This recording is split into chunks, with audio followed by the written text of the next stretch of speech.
তোমার হায়াতের জীবনে আর কোনোদিন ফিরে পাবে না। কথা কোন ঠিক কিনা?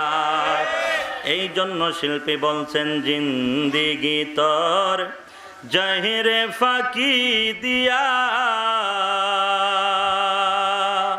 আহারে সোনার আদম, জিন্দিগি তোর যায় ফাঁকি দিয়া। কন্যা জিন্দিগি তোর যায় রে ফাঁকি দিয়া, আহারে সোনার আদম, জিন্দিগি তোর যায় ফাঁকি দিয়া। আরে ও আদম রে, ওরে পাগি দরিয়া গেছে দাড়ি, ওরে দন্ত আছে গোটা চারি, সমঞ্জারি গিয়াছে করিয়ার সোনার আদম, জিন্দিগি তোর যায় ফাঁকি দিয়া। কন্যা জিন্দিগি তোর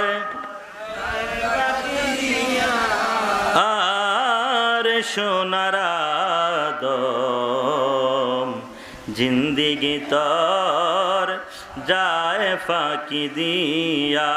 জিন্দিগি তোর যায় রে ফাঁকি দিয়া, আহারে সোনার আদম, জিন্দিগি তোর যায় ফাঁকি দিয়া। একটাবার আওয়াজ করে বলা যাবে কি আল্লাহু আকবার?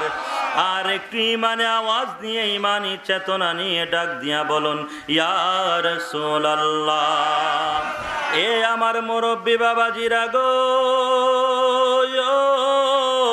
ও আমার যুবক বন্ধুরা রে, যে মালিক আমাকে, আপনাকে, তোমাকে আজকের এই বেহেশতের বাগানে আসার বসার সুযোগ করে দিয়েছেন, ওই মালিকের দরবারে প্রাণ ভরে প্রাণটা খুলে উজাড় করে দিয়ে উচ্চ আওয়াজে একটাবার শুকরিয়া আদায় করি, বলি আলহামদুলিল্লাহ। আর একটা আওয়াজ করে বলি আলহামদুলিল্লাহ।